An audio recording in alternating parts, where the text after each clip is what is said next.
కలిగినను సింహపు గుహలో చేసినను శత్రువులందరూ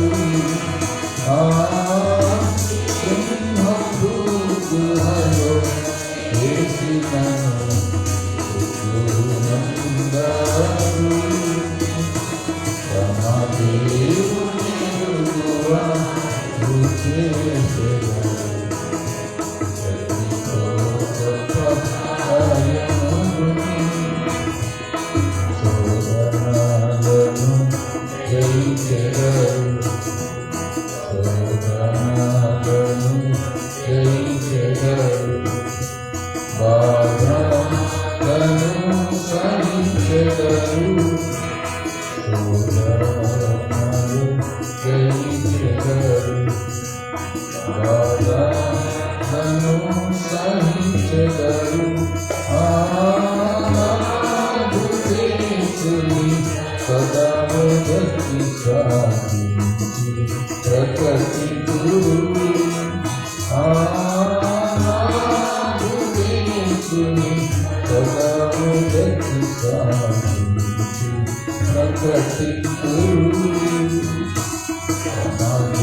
రెండవ సమూయేలు 23.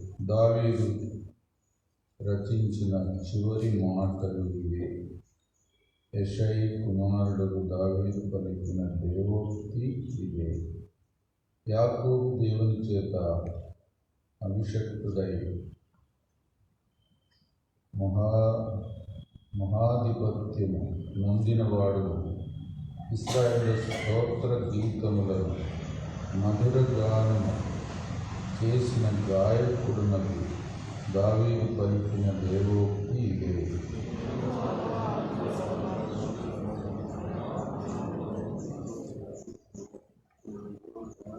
ఇశ్రాయేలీయుల దేవుడు సెలవిచ్చుచున్నాడు, ఇశ్రాయేలుకు ఆశ్రయ దుర్గముగువాడు నా ద్వారా మాట్లాడుచున్నాడు.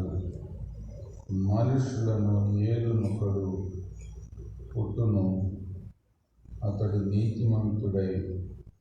దేవుని యందు భయభక్తులు కలిగి ఏనును.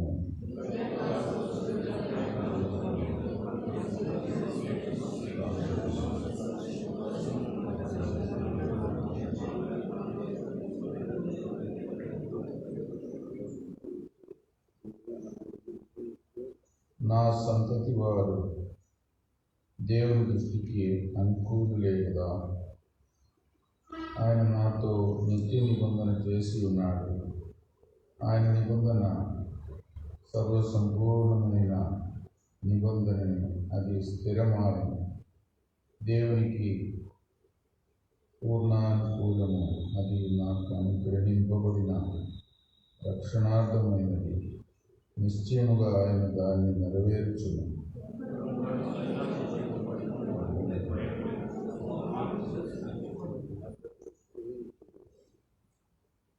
ముళ్ళను పట్టుకున్నవాడు ఇనుప పనిముట్టునైనను బల్లెపు కోలునైనను నియోగించును కదా. మనుషులు వాటిలో దేన్ని విడువక అంతయు చిన్న చోటునే పూడ్చివేయు.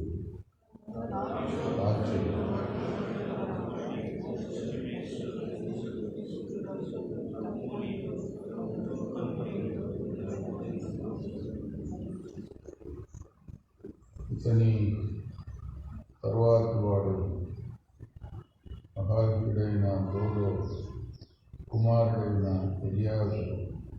ఇతడు దావీదు ముగ్గురు బలాఢ్యులలో ఒకడు. యుద్ధమునకు కూడి వచ్చిన ఫిలిష్తీయులు ఇశ్రాయేలును తిరస్కరించి దిక్కోని వచ్చినప్పుడు ఇశ్రాయేలీయులు వెళ్ళిపోగా ఇతడు లేచి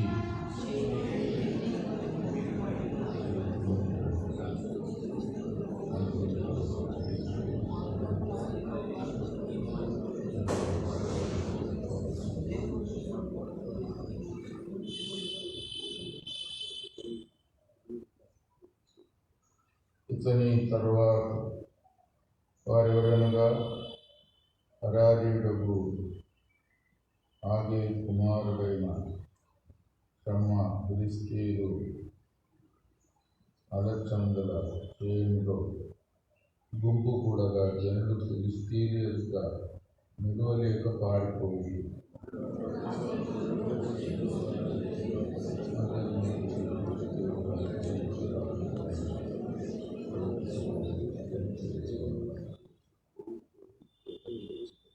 మరియు 30 మంది అధిపతుల్లో శ్రేష్ఠులైన ముగ్గురు కోతకాలమున అదుల్లాము గుహలోనున్న దావీదు వద్దకు వచ్చినప్పుడు ఫిలిష్తీయులు రెఫాయిము లోయలో దండు దిగి ఉండి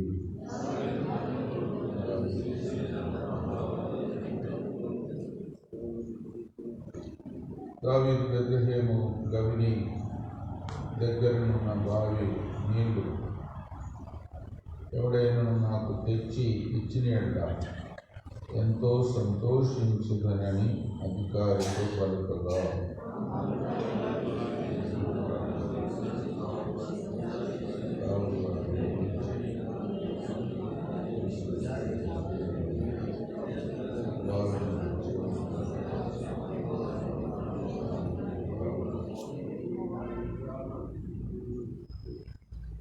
యెహోవా, నేనివి రాగను ప్రాణములకు తెగించిపోయి తెచ్చిన వారి చేతి నీరు త్రాగునా అని చెప్పి త్రాగనొల్లకుండెను.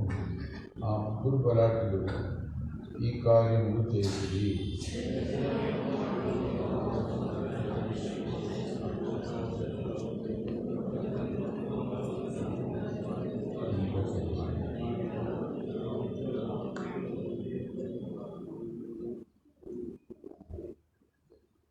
ఇతడు ఆ 30 మందిలో ఘనుడై వారికి అధిపతి ఆయను, కానీ మొదటి ముగ్గురిలో సమానుడు కాకపోయాను.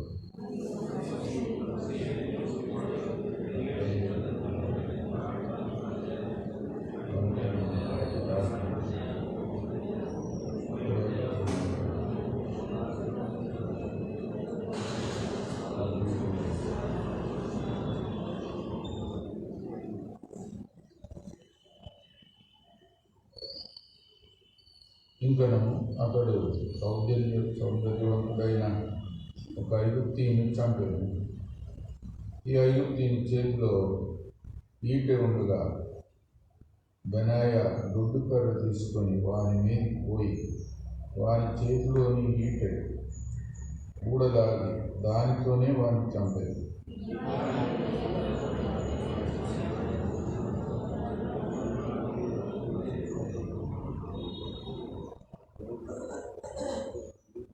ఆ 30 మందిలో గనుడాయన ఆయనను మొదటి ముగ్గురితో సమానం కాకపోయిను. దావీదు తన సభకు సభీకులలో ఒకనిగా నియమించాడు.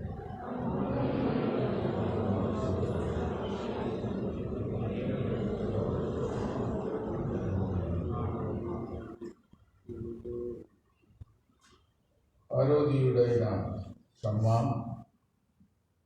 అరోదీయుడైన ఎలీకా,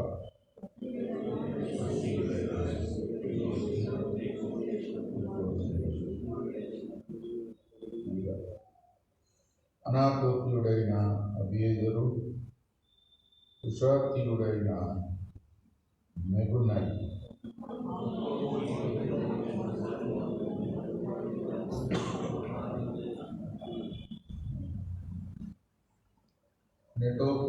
నెటోపాతీయుడైన బయనాకు పుట్టిన ఏలేగు, బెన్యామీనుల గిబియాలో పుట్టిన రీబై కుమారుడైన ఇత్తై,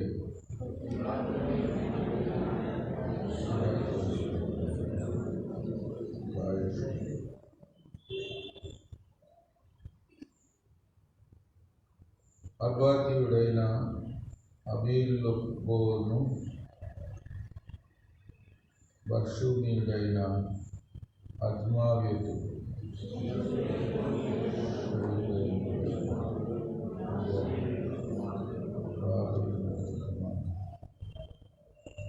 అరారీయుడైన షమ్మా, అరారీయుడైన షారారునకు పుట్టిన అహీయాము,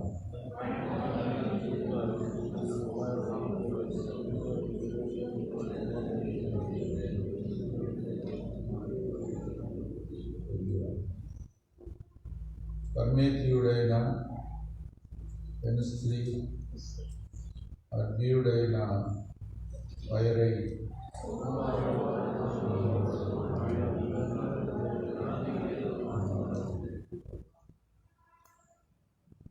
అమోనియుడైన జెలెకు, జయరోత్యుడైన నహరైతడు, నరియా కుమారుడగు యోవాబు యొక్క ఆయుధములను మోయువాడై ఉండెను.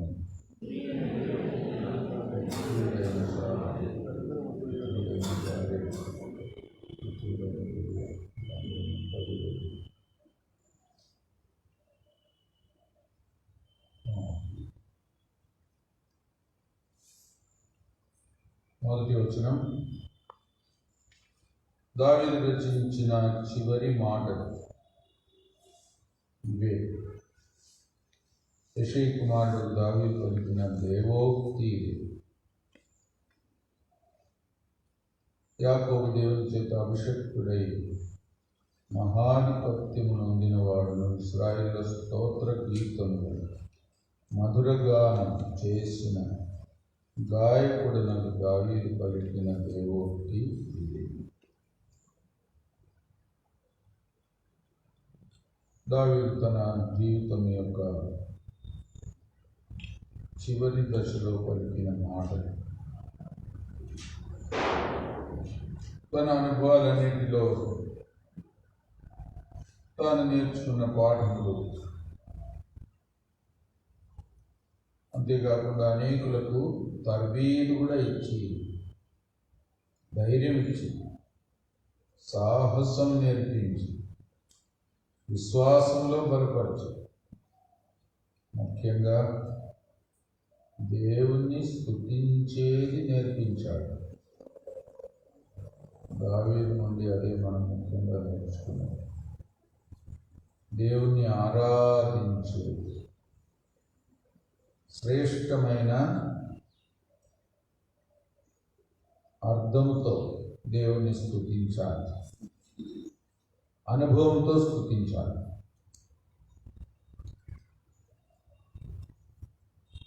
తనకంటే దేవుని హెచ్చించాలి. తాను గొప్పవాడే, కానీ ఇంకా అందరికంటే ప్రభువుని హెచ్చించాలి. అందుకే కొన్ని కీర్తనలో ఏమంటాడు, నీ నమ్మకత్వము, నీ సత్యసంధత్వము ఎంత ఎత్తున్నది, మేఘమును ఆకాశమును అంటుచున్నది. ఇంకొక మాట ఏంటాడు, నువ్వు ఆకాశం కంటే అత్యున్నతుడవు కమ్ము.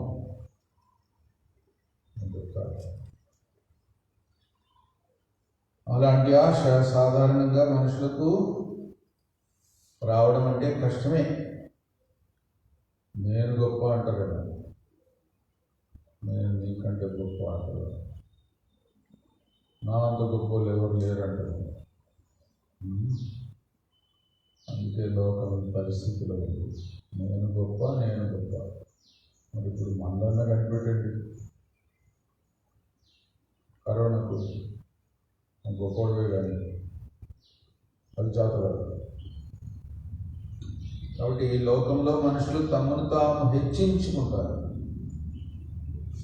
దావీదు యొక్క ప్రత్యేకత ఏంటంటే తాను దేవుని కనపరచాలి. మనం కూడా అది బాగా గుర్తుపెట్టుకోవాలి. మనల్ని మనం ఎక్కడ హెచ్చించుకోకూడదు. ఇంకెవరైనా మనల్ని బలహీనం నీచంగా చూస్తే వాళ్ళకు వందనాలు చెప్పండి. చెప్తారా? దావీదులో చెప్పాడు. షిమ్మి శపించినప్పుడు ఏమన్నాడు చెప్పండి? శపించని. ఎవరాయన శపించమని చెప్పింది? దేవుడు చెప్పింది.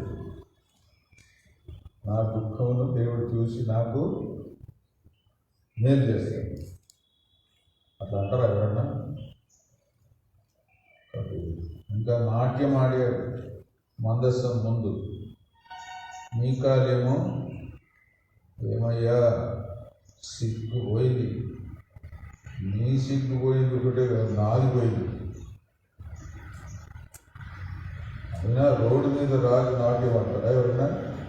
చెప్పులు లేవు, సరిగ్గా బట్టలు లేవు, అందరు పని వాళ్ళతో సమానం అవుతారా? రాజు ఎక్కడైనా రోడ్డు మీద నాట్యం ఆడినట్టు చరిత్రలో ఉందా? వా, దాన్ని నేను తల ఎత్తలేనబ్బా, నేను రాణి నేను కూడా చెప్పుకోలేను. అలా తృణీకరించి రాజు యొక్క హృదయము వేరుగా ఉంది, మీకాల హృదయం తలంపులు వేరుగా ఉంది. రాజు ఎంతో సంతోషంతో ప్రభువుని కనపరచడానికి తను తాను మర్చిపోయి నాట్యమాడు. రాజునే మర్చిపోయాడు. గొర్రెలు కాపరి అనుకున్నాడు కొద్దిసేపు. అలాంటి దీనుడు. సరే, ఎంతైనా దావీదు జీవితం మనకు ఒక సవాల్. తర్వాత యెషై కుమారుడు దావీదు పలికిన దేవోక్తి ఇదే. దేవుని మాటలు, దేవుని ఆత్మ ద్వారా ప్రేరేపించబడిన సందేశం పరలోకము నుండి పరిశుద్ధాత్మ ద్వారా, క్రీస్తు ఆత్మ ద్వారా దేవుడు దావీదు ద్వారా పలికించాడు. దేవోక్తి. కాబట్టి ఎంత ధన్యుడు. అందుకే దావీదు కీర్తనలో ఎన్నో ఆత్మీయ పాఠాలు ఉన్నాయి, ఆత్మీయ సత్యాలు ఉన్నాయి, హెచ్చరికలు ఉన్నాయి. దేవుని ఎలాగ ఆరాధించాలో పాఠాలు ఉన్నాయి. అంతేకాదు క్రీస్తును గూర్చిన ప్రవచనాలు ఉన్నాయి. కీర్తనలో ఏ కీర్తనలో ఉంది యేసు ప్రభు శ్రమలను గురించి? కీర్తన 22. యేసు ప్రభు కాపరిత్వమును గురించి 23. యేసు ప్రభు మహిమలో తిరిగి లేచిన తర్వాత హెచ్చించబడిన స్థితిని గూర్చి 24. అన్ని కీర్తనలో యేసు ప్రభు వారిని గూర్చే ప్రవచించగలిగాడు.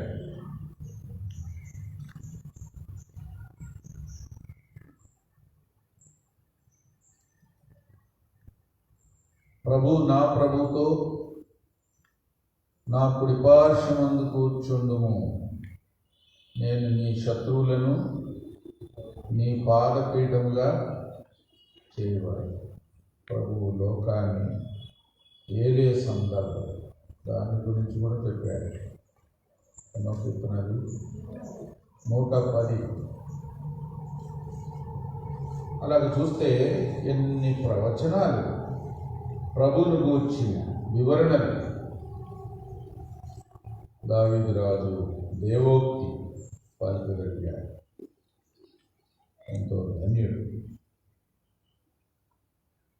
తర్వాత మొదటి వచనం 2వ సమూయేలు 23. యాకోబు దేవుని చేత అభిషక్తుడై మహాధిపత్యము నొందినవాడు. దేవుని అభిషేకం ప్రత్యేకంగా సౌలు నిరాకరించబడ్డాడు. సౌలు దేవుని కృపను పోగొట్టుకున్నాడు. దావీదు దేవుని కృపను సంపాదించుకున్నాడు. శాశ్వత కృపను నీకు చూపుతును. దేవుడు దావీదు రాజు చెప్పిన వాగ్దానం. అది కూడా ఒక విధంగా యేసు ప్రభు ద్వారా నెరవేరింది అని కూడా వాక్యంలో ఉంది. ఎంతైనా దేవుడు అభిషేకించబడిన, దేవుని చేత అభిషేకించబడిన వాడు. అది కూడా మనం గుర్తించాలి.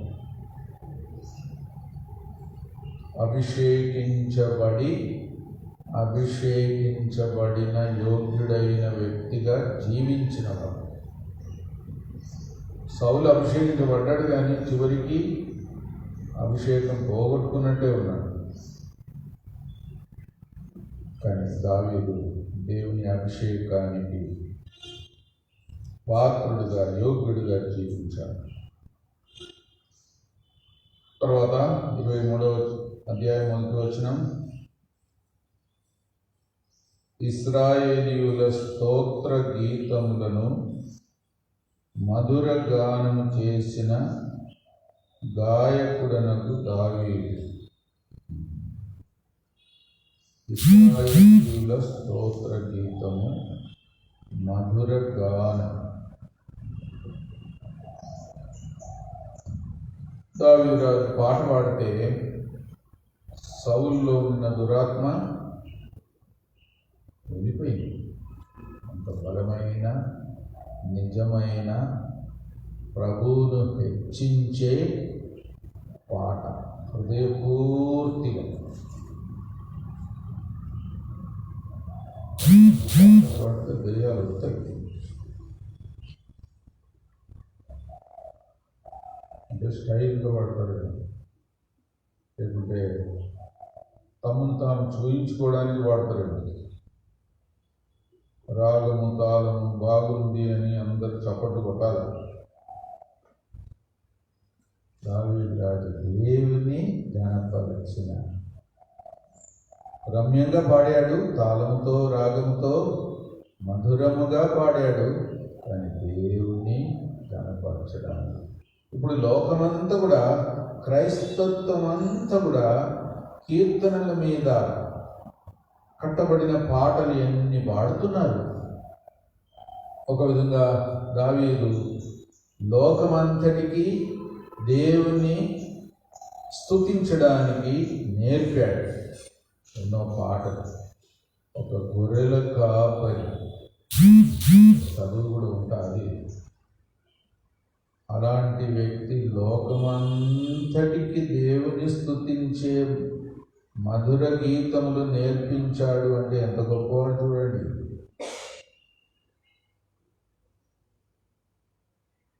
ఒక పాట గట్టాను,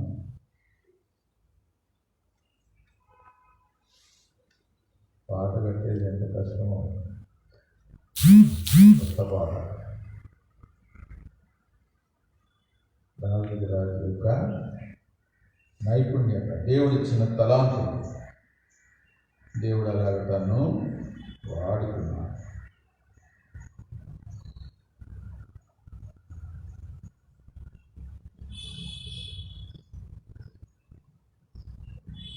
దేవుడు తను ఎంతో ఘనుడుగా చేశాడు, ఆ మాట కూడా వచ్చింది. మహాధిపత్యము నొందినవాడు అంటే దావీదు రాజు ఎంతో తగ్గించుకున్నాడు తన జీవితం అంతటిలో. అందుకే దేవుడు తను ఎంతో హెచ్చించాడు, ఆత్మీయంగా హెచ్చించాడు, లోకరీతిగా కూడా హెచ్చించాడు.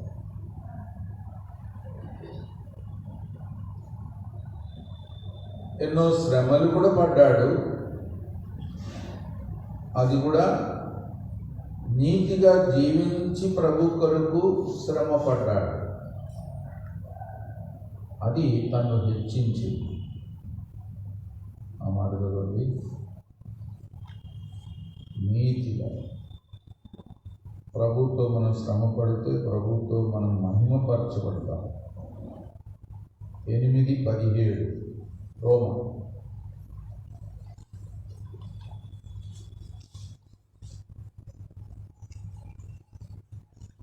రోమా 8:17 చదవండి.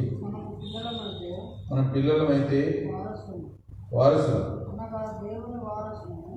అనగా దేవుని వారసులం, క్రీస్తుతో కూడా మహిమ పొందుటకు, ఆయనతో శ్రమ పడిన ఎడల క్రీస్తు తోడి వారసులు. శ్రమ కూడా పడాలి, మహిమపరచబడాలంటే దేవుని చేత. దావీదు రాజును అలాగే దేవుడు హెచ్చించాడు, ఘనుడుగా చేశాడు.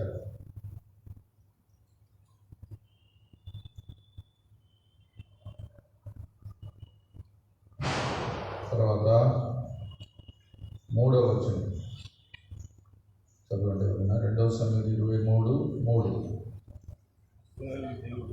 ఇశ్రాయేలీయుల దేవుడు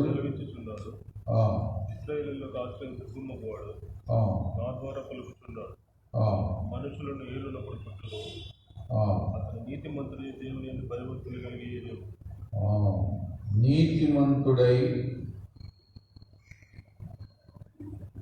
దేవుని యందు భయభక్తులు కలిగి ఏలును.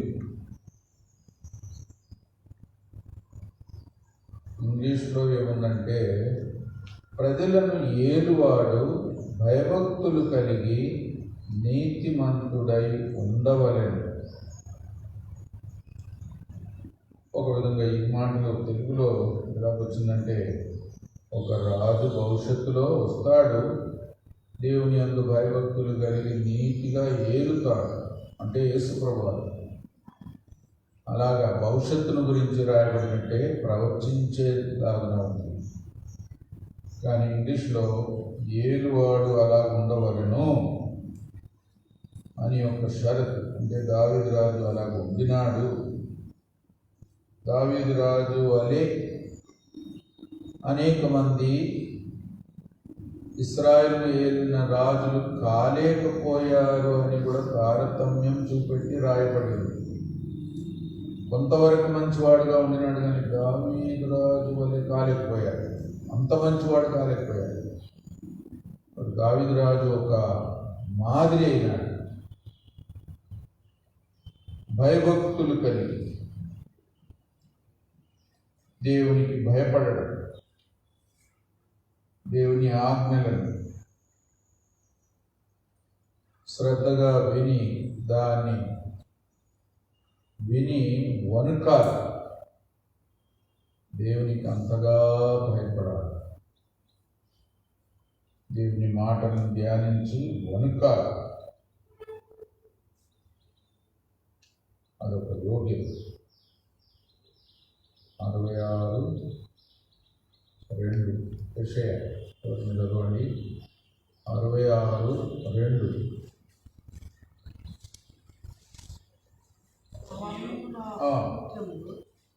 అవన్నీ నా హస్తకృత్యములు నావలన కలిగినవని సెలవుచున్నాడు. ఎవరు దీనుడై నలిగిన హృదయం గలవాడు నా మాట విని వణుకుచుండును, వారిని నేను దృష్టించుచున్నా. చూడండి, నా మాటలు విని వణుకుచుండును. అంతగా దేవునికి భయపడడం, ఆయన మాటలు విన్నప్పుడు.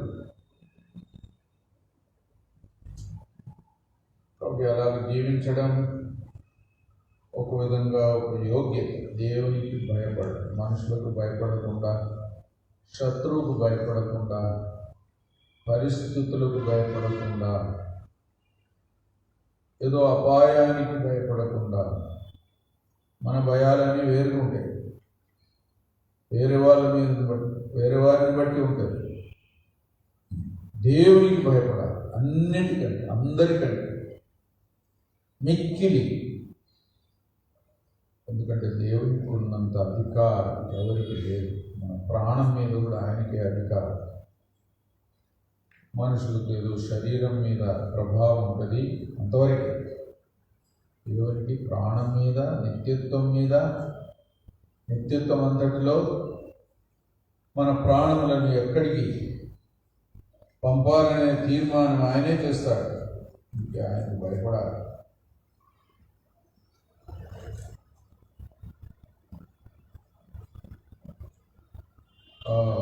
నాలుగో వచనం, 2 సమూయేలు 23:4 చదవండి.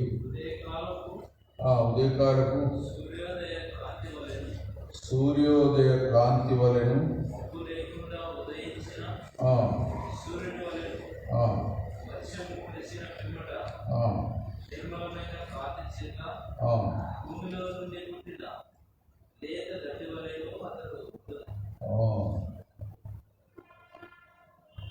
ప్రభు ఒకరోజు ఈ లోకానికి నీతి సూర్యుడుగా ఉదయిస్తారు. అంతే కదా, అతని రెక్కల కింద ఆరోగ్యం. సూర్యుడు, నీతి సూర్యుడు.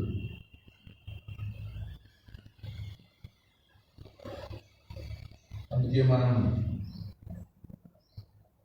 ఉదయాన్నే లేవాలి,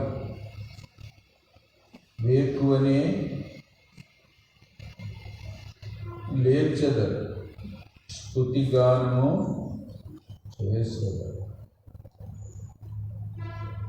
ఉదయకాలం వచ్చే ఎండ చాలా మంచిదంట. కొన్నిసార్లు ఎవరికైనా జాండీస్ వస్తే కూడా చిన్నపిల్లలకు పొద్దున వచ్చే ఎండలో కొద్దిసేపు పెడతారు. అప్పుడు ఆ జాండీస్ కూడా, కామర్లు కూడా తగ్గిపోతుంది. ఎండ, ఉదయకాలపు ఎండ, సూర్యుని కిరణాలు శ్రేష్టమైన.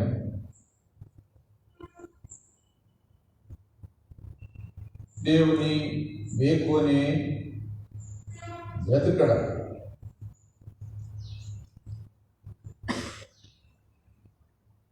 దేవుడు మనకు సహాయం కూడా అరుణోదయమును చేస్తారు. ఆ మాట చదవండి. 46:5 కీర్తన 46:5. ఆ దేవుడు ఆ పట్టణంలో ఉన్నాడు, దానికి చలనం లేదు. అరుణోదయమున దేవుడు దానికి సహాయం చేస్తున్నారు.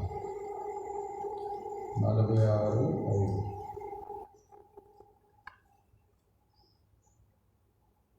దేవుని ప్రజలుగా ప్రార్థించడం, ఉదయాన్నే లేవడం, దేవుని స్తుతించడం అంటే మొట్టమొదటిగా దేవుని మీద మనస్సు పెట్టడం, ఆశ పెట్టడం, వెతకడం. మన్నా కూడా ఎప్పుడు కూర్చుకోవాలా? ఉదయాన్నే కూర్చుకోవాలి. ఎండ వచ్చినాక మన్నా కొరకు పోతే దొరికేది కాదు. ఎందుకు? ఎండకు కరిగిపోయేది.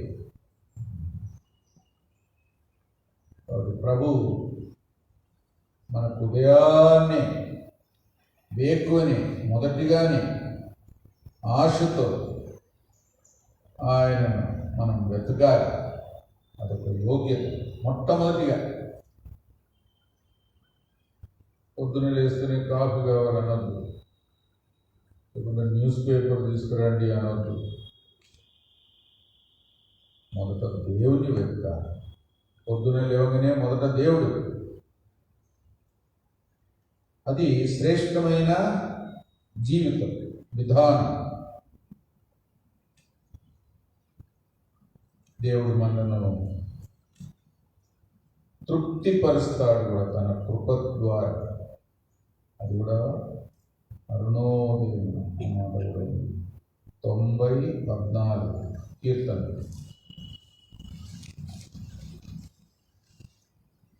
90:14. ఉదయమున నీ కృపతో మమ్మను తృప్తిపరచును. మా దినములన్నీ ఉత్సహించి సంతోషించు. ఉదయం నీ కృపతో మమ్మను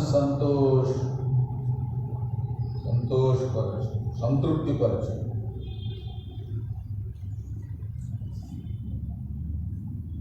కాబట్టి ఉదయాన్న మనం ఏ విధంగా దేవుని వైపు మరలుతున్నాము అనేది, ఆశిస్తున్నాము అనేది, వెతుకుతున్నామనేది, స్తుతిస్తున్నామనేది మన వైఖరి మొట్టమొదట లేవగానే ఒక దినం యొక్క ప్రారంభంలోనే ఎలా ఉందో అది చాలా ముఖ్యం.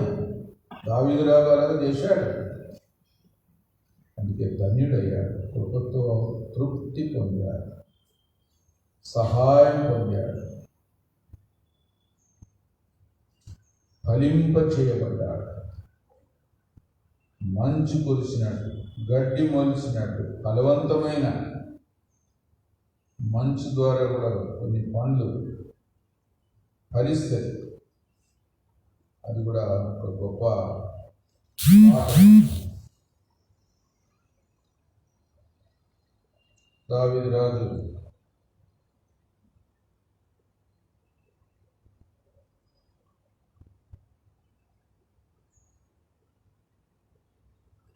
బేత్లెహేములో ఉన్న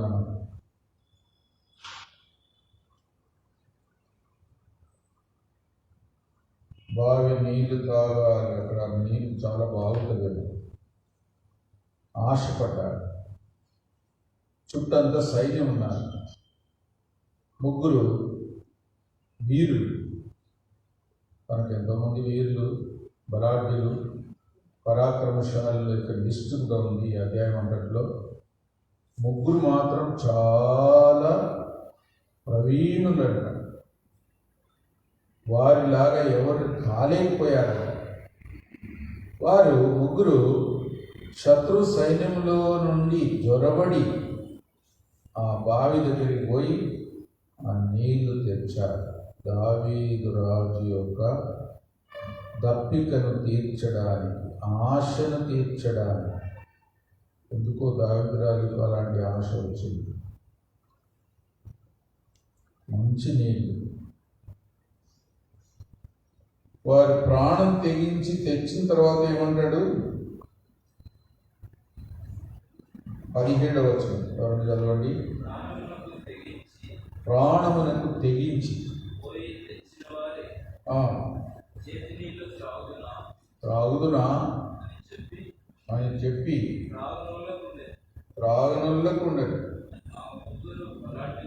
ఆ, ఈ కార్యములు చేసి ఆ, ఏలియా కుమారుడు ఆ. యెహోవా సౌరుడైన అభిషై ఆ, 16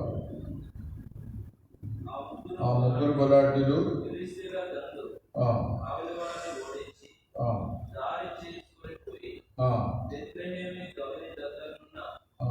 బావి నీళ్లు చెల్లి ఏది దావీదు నగరు తీసుకుని వచ్చారు. ఆ, అయితే అతడు ఆ. ఆ నీళ్లు త్రాగుటకు మనసు లేక యెహోవా సన్నిధిని యెహోవా సన్నిధిని పారబోసి పారబోసి దేవునికి అర్పించాడు. శ్రేష్టమైనది, ఎంతో ఆశపడినది, రుచిగలది, శ్రేష్టమైన నీరు తాగాలని ఆశపడ్డాడు. ముగ్గురు పోయి ప్రాణం తెగించి తెచ్చారు. తెచ్చిన తర్వాత అబ్బా ఎంత పొరపాటు చేశాను, ఈ నీళ్లకు వీళ్ళ ప్రాణాలంత విలువ ఉంది. ఎందుకంటే ప్రాణాలు తెగించి తెచ్చారు. ఈ నీళ్లు నేను తాగితే ఏం బాగుంటుంది? వీళ్ళ ప్రాణాలు నా కొరకు అర్పిస్తారా? ఇంత విలువైన, ఇంత కష్టపడి తెచ్చిన, ప్రాణం తెగించి తెచ్చిన నీళ్లు నేను తాగితే పొరపాటు అవుతుంది. ఎవరికి ఇవ్వాలా? దేవునికి ఇవ్వాలి. శ్రేష్టమైనది దేవునికి ఇవ్వాలి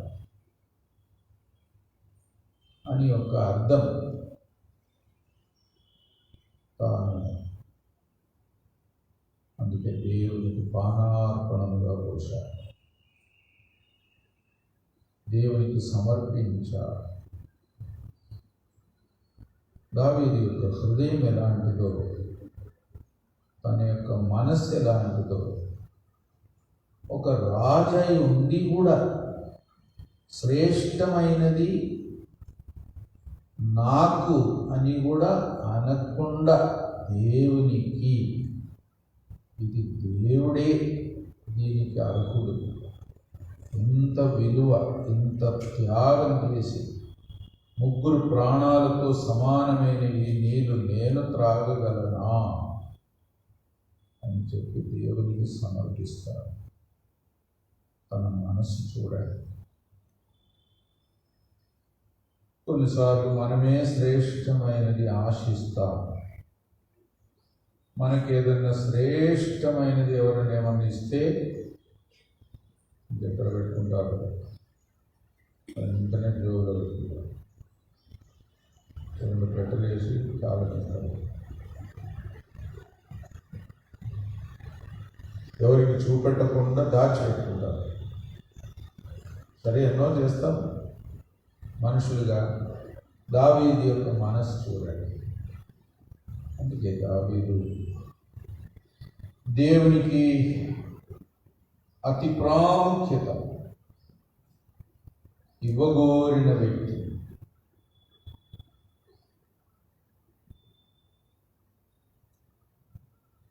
దేవుని కొరకు సమర్పణ, ఆయన చేసిన ఉపకారములకు మేలకు నేను ఆయనకు ఏమి ఇవ్వగలను అంటాడు. ఏమి ఇవ్వగలను అంటే ఏమి ఇవ్వలేకపోతున్నాను, నేను ఇచ్చినది సరిపోదు అన్నట్టు. ఇంకో చోట ఏమంటాడు? క్రయం చెల్లించి కొనుక్కున్నది, నేను క్రయం చెల్లించినది నేను దేవునికి సమర్పించాలి, ఉచితంగా వచ్చింది కాదు అని కూడా అంటాడు. క్రయం చెల్లించి దేవునికి సమర్పించాలి. అప్పుడు అన్నమాట 2 సమూయేలు 24 అనుకుంటారు. గుర్తుపెట్టుకోవచ్చు. 24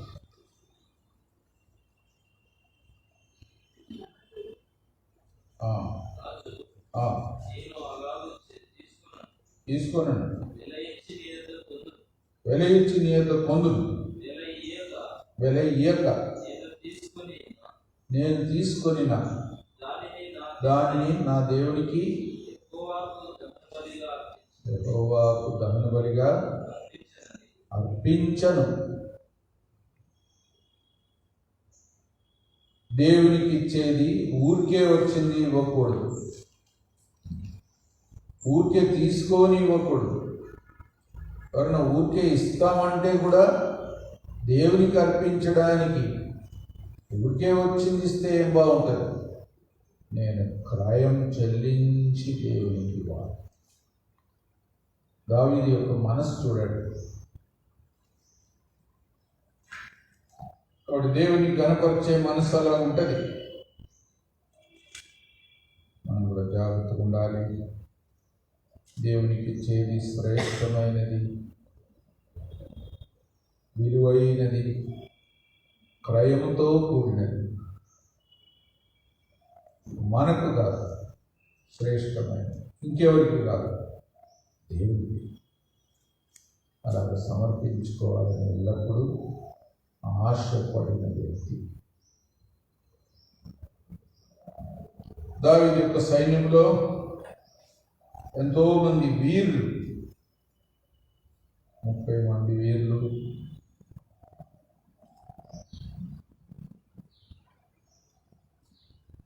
37 లాస్ట్ వాక్యంలో. తర్వాత 3 ఇంకా వారిలో పేరు పొందినవారు.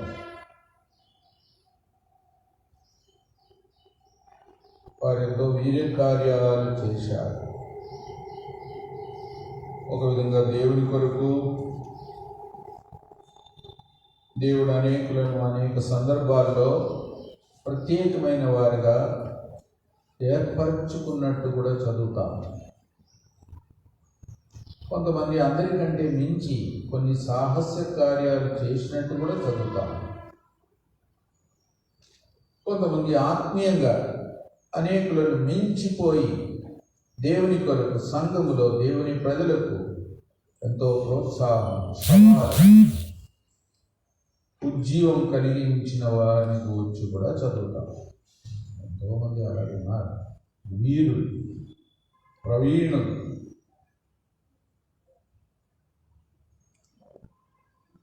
ముగ్గురిని అనేక సందర్భాల్లో ప్రభు తీసుకొని పోయినట్టు చదువుతారు. రూపాంతరం పొందిన కొండ మీదకి ఎవరెవరిని తీసుకురాడు? పేతురు, యాకోబు, యోహాను. పేతురు కూడా సామాన్యుడు కాదు. కొన్ని తొట్టుబాట్లు ఉండినప్పటికీ పేతురు పెంతెకోస్తు దినమున వర్తమానం ఇచ్చినప్పుడు 3000 మంది రక్షణ పొంది మారుమనసు పొందారు. యాకోబు కూడా గొప్ప బాధ్యత, ఒక పెద్దగా ఒక తీర్మానం చేయడానికి స్థిరమైన మనస్సుతో అటు ఇటు మనుషుల ప్రభావనకు లొంగిపోకుండా అంత్యోక్యలో సమస్య వచ్చినప్పుడు అన్యజనుల నుండి ప్రభువును నమ్మిన వారికి సున్నతి చేయాలా వద్దా అనే ప్రశ్న వచ్చింది. అప్పుడు యాకోబు ఒక గట్టి తీర్మానం అపోస్తలులతో కలిసి చేయడానికి దేవుడు యాకోబును వాడుకున్నాడు. చదవండి అన్నమాట.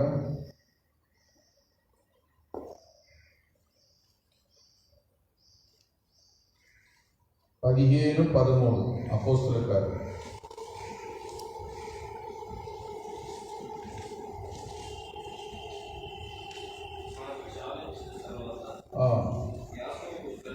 యాకోబు ఇట్లానే, సహోదరులారా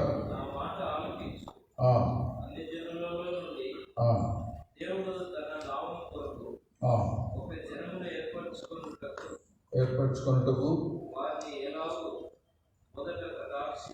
కటాక్షించను సిమియోను వివరించి ఉన్నాడు. ఎందుకు? ప్రవక్తల వాక్యములు సరిపడి ఉన్నవి. ఎట్లనే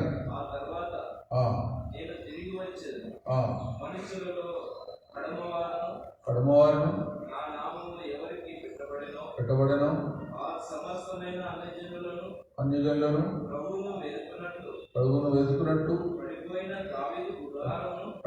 దావీదు గుడారమును తిరిగి కట్టెదను దాని పాడైన వాటిని తిరిగి కట్టి దానిని నిలవబెట్టేదనని ఆనాది కాలం నుండి ఈ సంగతులను తెలియపరిచిన ప్రభు సెలవిస్తున్నాడు. అన్ని జనులు కూడా ప్రభువును నమ్ముతారు అని పాత నిబంధనలోనే ఉంది. దావీదు యొక్క గుడారం దేవుడు మరలా కట్టిస్తారు. శేషమైన అన్ని జనుల నుండి చేర్చబడవలసిన దేవుని బిడ్డలను కూడా దేవుడు చేర్చుకుంటాడు. వారిని మనం అభ్యంతరపరచకూడదు. వారికి కట్టుదిట్టాలు మోషే యొక్క ధర్మశాస్త్రం ద్వారా వచ్చిన కట్టుదిట్టాలు యేసు ప్రభువును నమ్ముట ద్వారా వచ్చే నీతి కంటే మించినది కాదు. సున్నతి పొందిన నీతిమంతులు కాదు, యేసు ప్రభువును నమ్ముట ద్వారా నీతిమంతులు అవుతారు. ధర్మశాస్త్రమును ఎవరు పూర్తిగా నెరవేర్చలేరు. ఒకదానిలో తప్పిపోతే అన్నిట్లో తప్పిపోయినట్టే. ఇంకా నీతిమంతులు ఎక్కడ అవుతారు? అది ఒక దేవుని నీతిని గూర్చి వివరిస్తుంది. విశ్వాసం ద్వారా నీతిమంతులు కావచ్చని కూడా మనకు పాఠం నేర్పుతుంది. కాబట్టి ఇవన్నీ ఆ గ్రహింపంతా కూడా యాకోబు కూడా ప్రస్తావన చేయడానికి దేవుడు వాడుకున్నాడు. అనేక మంది అపోస్తలు ఒక విధంగా పౌలు అందరికంటే ఎక్కువగా ప్రయాసపడి ధైర్యంగా తేటగా సంఘాలకు అనేక ప్రాంతాలకు సువార్త సంఘాలకు పత్రికలు హెచ్చరికలు అన్ని విధాలైన తప్పుడు బోధలు ఎక్కడెక్కడ బయలుదేరినో వాటన్నిటి నుండి విడుదల కలిగించడానికి కూడా ఎంతో ప్రయాసపడ్డాడు. అందరికంటే ఎక్కువ ప్రయాసపడ్డాడు. అందరికంటే మించిన వీరుడు అని చెప్పవచ్చు. అమరులలో అందరికంటే ఎక్కువ ప్రయాసపడుతుంది. 1 కొరింథీ 15:10 1 కొరింథీ 15:10 అయినను నేనేమైనాను అది దేవుని కృప వల్లనే అయ్యున్నాను. మరియు ఆయన కృప నిష్ఫలం కాలేదు కానీ వారందరికంటే ఎక్కువగా ప్రయాసపడినది నేను కాను, నాకు తోడై ఉన్న దేవుని కృప. ఎలాంటి అతిశయం లేకుండా తన్ను గురించి, తన స్థితిని గురించి, తన ప్రయాసముని గురించి చెప్పుకుంటున్నాడు. అట్లా ఆత్మీయ వీరులు అలా ఉంటారు. వేరే వాళ్ళు కొంచెం ఏదైనా సేవ చేస్తే చాలు, ఇంకా బోర్డు కూడా పెట్టుకుంటారు.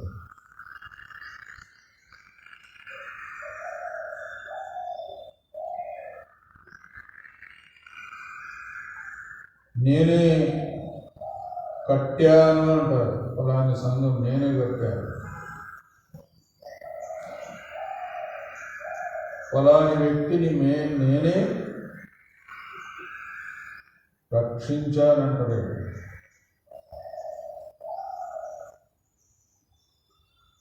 రక్షణలోనికి నడిపించాను అని చెప్పాలి. అది కూడా దేవుడు నన్ను వాడుకున్నాడు అని చెప్పాలి. అంత దేవుని కృపనే. దేవుని కృప లేకపోతే మనం ఎవరికైనా సువార్త చెప్తే కూడా వారికి రక్షణ రాదు. మనం ఏదైనా మాటలు చెప్తే కూడా ఎవరికి అర్థం కాదు. అర్థం కావాలంటే పరిశుద్ధాత్ముడు కార్యం చేయాలి. ఎవరినైనా ఒప్పించాలంటే పరిశుద్ధాత్ముడు కార్యం చేయాలి. మనం కేవలం సాధనమే దేవుని చేతిలో. దానికి అతిశయం ఏంటి? అది అంత జాగ్రత్తగా ఉండాలి. ఆత్మీయ వీరులు దావీదు రాజు సైన్యంలో ఎంతో మంది, ఒకరికంటే మించి ఒకరు, ఇంకా ముగ్గురైతే చాలా ప్రవీణులు, వారి సమానంగా ఎవరు రాలేకపోయారని కూడా రాయబడింది. ఆత్మీయ వీరులు కావాలి. అనేకులు అలాగా ప్రయాసపడ్డారు, సంఘంలో కూడా సాక్ష్యం పొందారు, ప్రభు కొరకు నమ్మకంగా జీవించారు, నిస్వార్థంగా జీవించారు, తమను తాము హెచ్చించుకోకుండా, తమను తాము పొగడుకోకుండా, వేరే వారు కూడా వారిని హెచ్చించకుండా దీనులుగా జీవించారు. అదే నిజమైన ఆత్మీయ వీర్యకాలు. అలాగే మనం కూడా జీవించడం కాదు. లోకమంతా కూడా సొంత అతిశయాలన్నీ పోగొట్టుకొని, సొంత మెప్పులన్నీ పోగొట్టుకొని దేవుని సన్నిధిలో దీనులైతే, దేవుని గణపరిచేవారైతే దావీదు వలె, దావీదు యొక్క వీరుల వలె వారిని కూడా దేవుడు వాడుకుంటాడు, మనల్ని కూడా వాడుకుంటాడు. అట్లా మనం సిద్ధపడాలి. ఆత్మీయ వీరులు కావాలి. దేవుని కొరకు గొప్ప కార్యములు చేసి దేవుడు నా ద్వారా చేయించాడు, అది ఆయన కృప అని చెప్పాలి. అట్లుండాలి. ఏది నేను చేశానని చెప్పకూడదు. అలాగ జాగ్రత్తగా ఉండి దేవుని కొరకు గొప్ప కార్యములు చేయాలి. దేవుడు మనకు సహాయపడు కాక. లోకం కూడా అతిశయాలన్నీ పోగొట్టుకొని సొంత మహిమ కొరకు ఏది చేయకుండా దేవుని మహిమపరిచేవారుగా కావాలి. అలా కావడానికి కూడా మనం ప్రార్థన చేయాలి.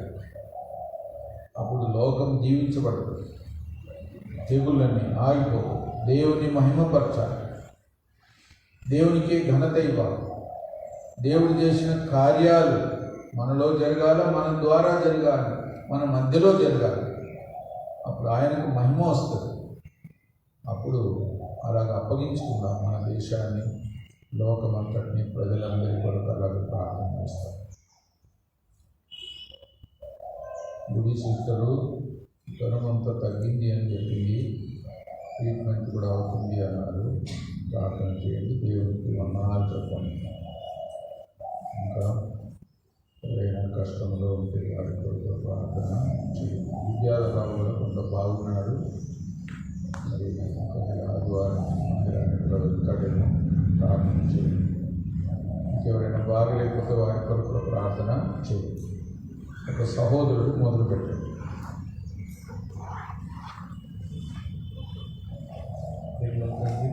కృతజ్ఞతల దేవ, సర్వాధికారి మా తండ్రి, సకల ఆశను చూస్తూ పనులకు మించిన ఘనమైన శ్రేష్టమైన నామం బట్టి మీ ప్రియకుమారుడు మా ప్రభువును మా రక్షకుడైనటువంటి యేసుక్రీస్తు వారి శ్రేష్టమైన నామం బట్టి మేము స్తుతించి ఆరాధించి మేము పరిస్థితున్నాం.